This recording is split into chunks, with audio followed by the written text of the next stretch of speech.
Hi, Russell from Kap Industries here.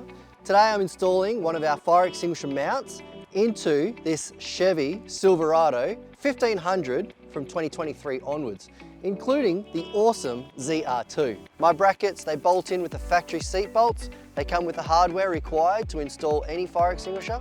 Just make sure you use one with a metal cage, like this one here today.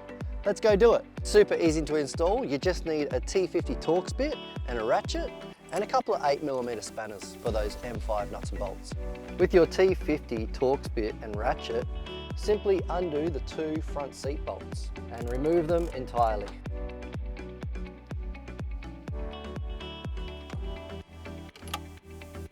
After you've removed those two seat bolts, then attach the fire extinguisher cage to the bracket. As you can see, the bracket comes with these M5 nuts and bolts and washers, which you use your 8mm spanners to attach it to.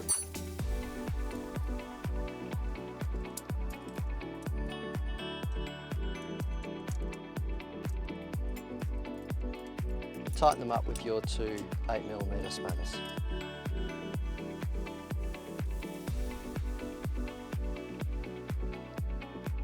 Then, after the cage is installed, lift the front of the seat up and slide the bracket under. And then put your bolts back in. Tighten them up with your T50 and ratchet.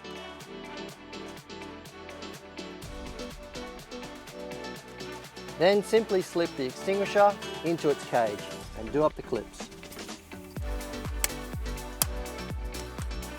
Job done. With our fire extinguisher mounting system, they bolt in using the factory seat bolts. They're very secure, they're very sturdy. Get one today from Kap Industries.